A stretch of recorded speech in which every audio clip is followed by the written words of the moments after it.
குரு பார்க்க கோடி நன்மை என்பாங்க. ஜோதிட சாஸ்திரத்தில் மங்களகாரகன் என அழைக்கப்படும் குரு பகவானின் அருள் இருந்தால்தான் அனைத்து மங்கள காரியங்களும் திருமணம், குழந்தை, கல்வி, வேலை, தங்கம் சேர்வது, செல்வாக்கு உயர்வது போன்றவை கிடைக்கும்.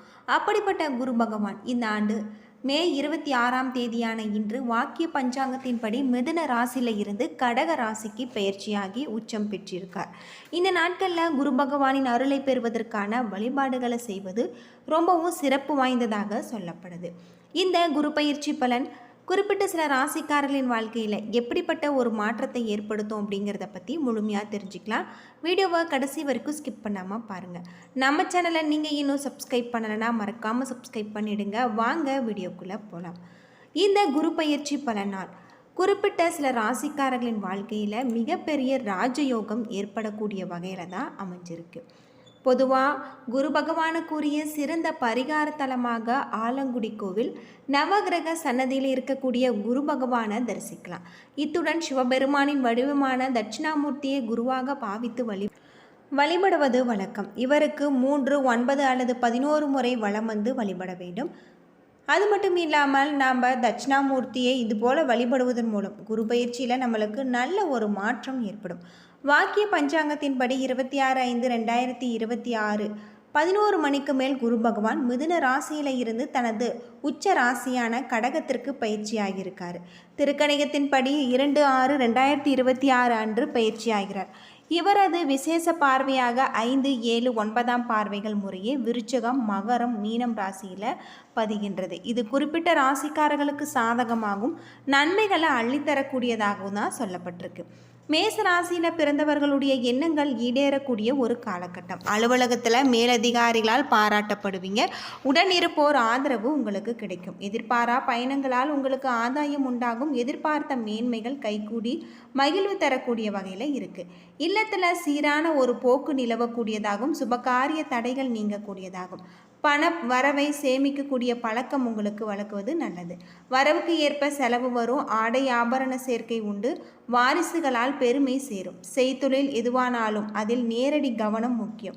ராகவேந்திர வழிபாடு உங்களுடைய வாழ்க்கையை நல்ல ஒரு மாற்றத்துக்கு கொண்டு வரும். மிதுன ராசியை பொறுத்தவரை உழைப்பினால் உயர்வுகள் பெற வேண்டிய ஒரு காலகட்டம். அலுவலகத்தில் தளராத உழைப்பினால் தலை நிமிர்ந்து நடக்கக்கூடியதாகும். உடன் இருக்கும் யாருடனும் வீண் உரசல் வேண்டாம். பயணத்தை நீங்கள் கவனமாக மேற்கொள்ள வேண்டியது நல்லது. பணத்தை பொறுத்தவரை நீங்கள் கையாளும் பொழுது நீங்கள் கவனச்சிதறல் கூடவே கூடாது. இல்லத்தில் நிம்மதி இடம் பிடிக்கக்கூடியதாகும். கடினமான வார்த்தைகளால் அதை விரட்டிவிட வேண்டாம். ஆடை ஆபரண பொருள் சேரும். வீடுமனை சார்ந்த பத்திரங்களை பத்திரமாக பார்த்து கொள்ள வேண்டும். பழைய கடன்களை நேரடியாக சென்று பைசல் செய்யுங்கள். செய்யும் வர்த்தகத்தில் வளர்ச்சி ஏற்படக்கூடியதாகும். இரவு பயணத்தை இயன்றவரை நீங்கள் தவிர்க்க வேண்டும். கண்கள், முதுகு, அலர்ஜி உபாதைகள் வரலாம். மகாலட்சுமி வழிபாடு உங்களுக்கு மகிழ்ச்சி சேர்க்கக்கூடிய வகையில் சொல்லப்பட்டிருக்கு. கடகராசியில் பிறந்தவர்களுக்கு உங்களுடைய உயர்வுகளுக்கு உத்தரவாதம் கிடைக்கக்கூடிய காலகட்டம். அலுவலகத்தில் திறமைக்கு ஏற்ப உயர்வுகள் வரலாம். பொறுப்புகளை நீங்கள் திட்டமிட்டு நேரடி கவனத்துடன் செய்வது நல்லது. மேலிடத்தால் பாராட்டப்படுவீங்க. புதிய பணி தேடுவோருக்கு வாய்ப்பு தேடி வரும். குடும்பத்தில் குழப்பம் ஏற்படக்கூடிய ஒரு சூழல் மறையலாம். வாழ்க்கை துணையிடத்தில் அந்யோன்யம் உருவாகக்கூடியதாகவும். வாரிசுகளுடைய விஷயத்தில் வீண் கண்டிப்பு வேண்டாம். உறவினர்களுடன் உங்களுடைய செல்வாக்கு உயரக்கூடியதாக. இரவில் அதிக நேரம் விழித்திருக்க வேண்டாம். கழுத்து, மூட்டு, பல் உபாதை வரலாம். அனுமன் வழிபாடு உங்களுக்கு ஆனந்தம் தரக்கூடிய வகையில் சொல்லப்பட்டிருக்கு. விருச்சிக ராசியில் பிறந்தவர்களுக்கு ஏற்றமும் மாற்றமும் வரக்கூடிய ஒரு காலகட்டம். பணியிடத்தில் உங்களுக்கு செல்வாக்கு உயரக்கூடியதாகும். மேலிடத்தில் பாராட்டு கிடைச்சிருக்கு. உடன் இருப்போருடன் உரசல தவிருங்கள். சிலருக்கு எதிர்பாரா இடமாற்றம் வரலாம். இல்லத்தில் இனிமை இடப்பிடிக்கும். உங்களுடைய வாக்கில் இனிமை இருந்தால் அது நிலைக்கும். உறவுகள் மத்தியில் செல்வாக்கு உயரலாம். சுப நிகழ்ச்சிகளில் நீங்கள் முன்னின்று நடத்தக்கூடியதாகும். அசையும் அசையா சொத்து சேரும். செய்யும் தொழிலில் சேதாரம் குறைந்து ஆதாயம் உங்களுக்கு அதிகரிக்கக்கூடிய வகையில் சொல்லப்பட்டிருக்கு. அயல் நாட்டு வர்த்தகத்தில் நேரடி கவனம் முக்கியம். அரசு துறையில் இருப்போருக்கு ஆதாயங்கள் அதிகரிக்கக்கூடியதாகும். வயிறு, பல், சளி தொந்தரவு உபாதைகள் வரலாம். பிள்ளையார் வழிபாடு உங்களுடைய வாழ்க்கையை பிரகாசமாக்கக்கூடிய வகையில் சொல்லப்பட்டிருக்கு. பொதுவாக நாம் எந்த நேரம் வேண்டுமானாலும் குரு பகவானை வழிபாடு செய்யலாம் என்றாலுமே குரு பகவான் உச்சம் பெறும் கடகராசியில் சூரியன் சஞ்சரிக்கும் இந்த மாதத்தில் குருவிற்கு சொந்த வீடான தனுசு மகரம் ஆகிய ராசிகளும் சூரியன் சஞ்சரிக்கக்கூடிய மாதங்களான மார்கழி பங்குனி ஆகிய மாதங்களிலும் விசாகம் புனர்பூசம் பூரட்டாதி ஆகிய நட்சத்திரங்கள் வியாழக்கிழமையோடு இணைந்து வரும் பொழுது குரு ஓரையில் குருவை வழிபட்டு பரிகாரம் செய்வதும் ரொம்பவும் நல்லது. குரு பயிற்சியினால் இது போல் நம்ம பரிகாரம் செய்து குரு பகவானை வழிபடுவது நம்முடைய வாழ்க்கையில் இருக்கக்கூடிய அனைத்து விதமான பாவங்களும் போக்கக்கூடிய வகையில் தான் அமைஞ்சிருக்கு. குரு பயிற்சி பலன் உங்களுடைய வாழ்க்கையில் நல்ல ஒரு மாற்றத்தை தரக்கூடிய வகையில் அமைஞ்சிருக்கு. நவ கிரகங்களில் ஒருவராக இருக்கக்கூடிய குரு பகவான் என்னும் பிரகஸ்பதி 4 வேதங்கள் 64 கலைகள் ஆகியவற்றை அறிந்தவராகும். தேவர்களின் குருவாக போற்றப்படுகிறார். சிவபெருமானை நோக்கி கடுந்தவம் புரிந்து நவகிரக அந்தஸ்து பெற்றிருப்பதால் குரு பகவான ராஜகிரகம் என்று சொல்வதுண்டு. ஒருவரின் வாழ்க்கையில் மங்கள காரியங்கள் நடைபெற வேண்டும், கல்வி சிறந்து நல்ல வேலை நல்ல வாழ்க்கை துணை அமைய வேண்டும் என்றால் ஜாதகத்தில் குரு பலம் பெற்று நல்ல நிலையில் இருக்க வேண்டும் அப்படின்னு சொல்லப்படுது.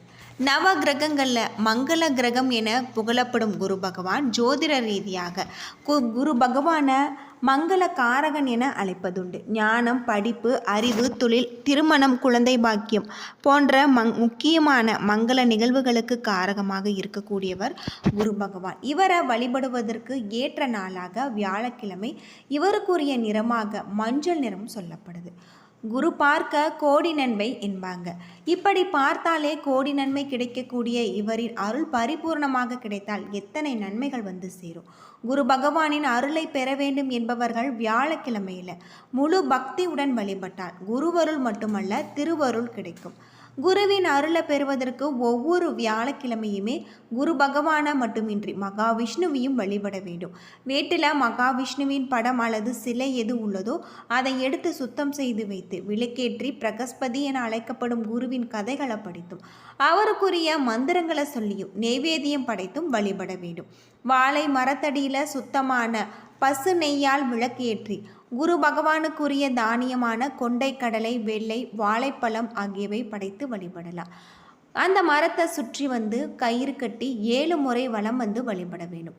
குரு பகவானுக்கு உரிய மஞ்சள் நிற இனிப்பு வகைகள், மஞ்சள் நிற மலர்கள், மஞ்சள் நிற வஸ்திரங்கள் மட்டுமே படைத்து வழிபட வேண்டும். வியாழக்கிழமைகளில் மகாவிஷ்ணுவிற்கும் மஞ்சள் நிறத்தினால் ஆன மலர்களை நைவேத்தியமாக படைத்து வழிபடுவது சிறப்பு. பூஜையை முடிந்தவரை நாம் குரு பகவானுக்குரிய மந்திரங்களை சொல்லி செய்ய வேண்டும்.